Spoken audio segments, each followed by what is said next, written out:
देश में 90% जो बहुसंख्य समाज के लोग हैं उसमें 60% पिछड़े और अति पिछड़े वर्ग के लोग रहते हैं। इस देश की 140 करोड़ जनता में हर दूसरा व्यक्ति पिछड़े वर्ग से आता है।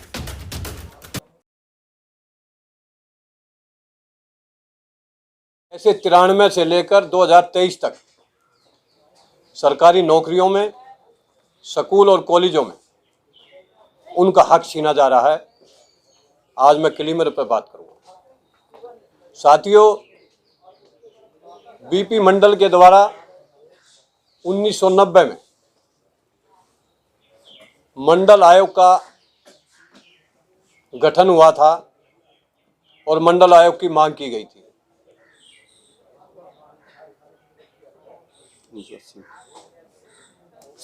और साथियों, 1993 में जाकर बड़े संघर्ष के बाद, बड़ी आगजनी के बाद, बड़े बलिदानों के बाद 1993 में मंडल आयोग का फैसला लागू हुआ। लेकिन इसके साथ ही साथ मनुवादी सरकार और मनुवादी सुप्रीम कोर्ट के द्वारा क्रिमिनल लगाकर नौकरियों में, स्कूल और कॉलेजों में उनका हक छीनने का काम किया।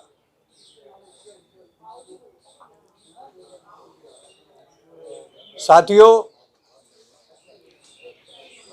देश में 90% जो बहुसंख्य समाज के लोग हैं उसमें 60% पिछड़े और अति पिछड़े वर्ग के लोग रहते हैं। इस देश की 140 करोड़ जनता में हर दूसरा व्यक्ति पिछड़े वर्ग से आता है। लेकिन आज सबसे ज्यादा डाका और हकमारी पिछड़े वर्ग के साथ हो रही है। तो आज जो 1993 में जो ये मंडल आयोग की सिफारिश लागू हुई थी और जो उस पर क्रिमिनल लगाकर हमारा हक छीनने का काम किया था, इसकी वजह से आज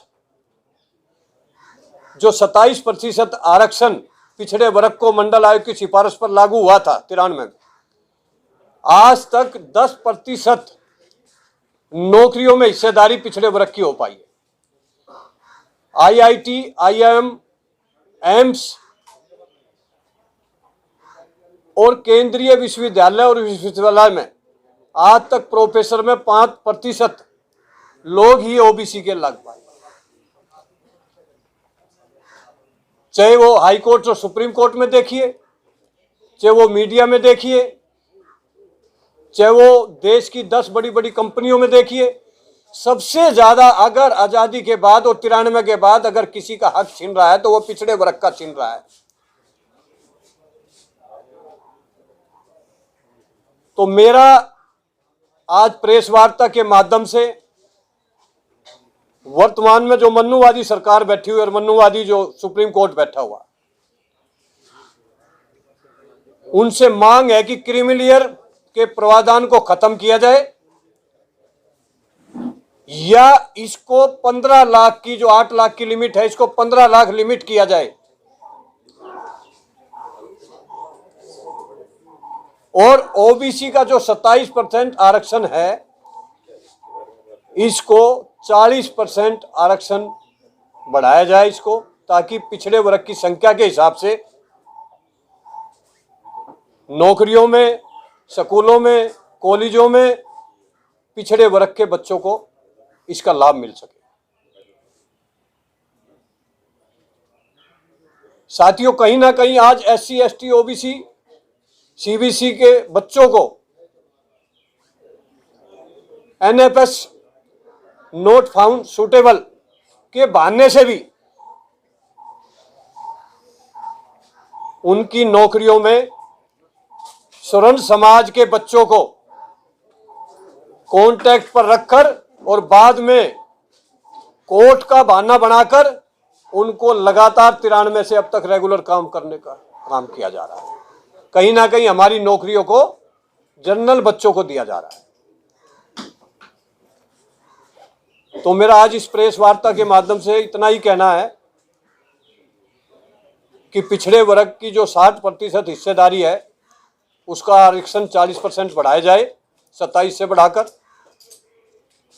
और जो क्रीमी लेयर अगर नहीं हटाया जाता है तो क्रीमी लेयर की 8 लाख से 15 लाख की क्रीमी लेयर की सीमा की जाए, वरना पिछड़े वर्ग के लोग अब दोस्त और दुश्मन की पहचान कर चुके हैं और रोड पर निकल चुके हैं।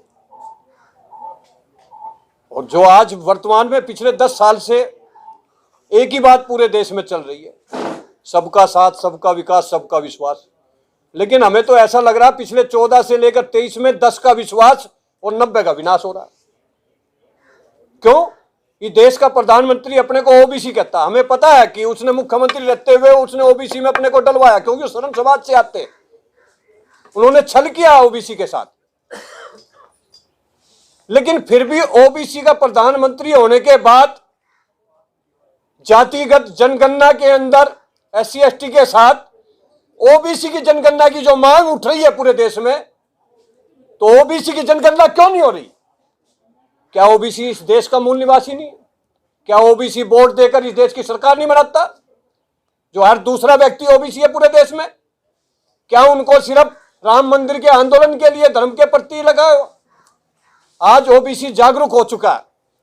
तो मैं इस देश की हिटलरशाही सरकार जो ओबीसी अपने को मानता है प्रधानमंत्री, मैं उनसे कहना चाहता हूं कि आज न्यायपालिका, राजनीति और कार्यपालिका के साथ साथ प्राइवेट सेक्टर में भी ओबीसी को 60% जो उसकी हिस्सेदारी, जो उसकी संख्या है, उसके हिसाब से देश के प्रधानमंत्री को हिस्सेदारी देनी चाहिए, वरना 2024 के लोकसभा चुनाव के अंदर ओबीसी समाज के लोग अब रोड पर SC ST और माइनॉरिटी के साथ निकल चुके हैं और कहीं ना कहीं वोट की ताकत से आपको हराने का काम करेंगे, वरना इस क्रीमी लेयर के प्रावधान को खत्म किया जाए या इसकी लिमिट 15 लाख किया जाए, ताकि हमारे बच्चों को सरकारी नौकरियों में, स्कूल और कॉलेजों में उसकी हिस्सेदारी मिल सके। इन्हीं बातों के साथ मैं अपनी बात को खत्म करता हूं। जय हिंद, जय भारत।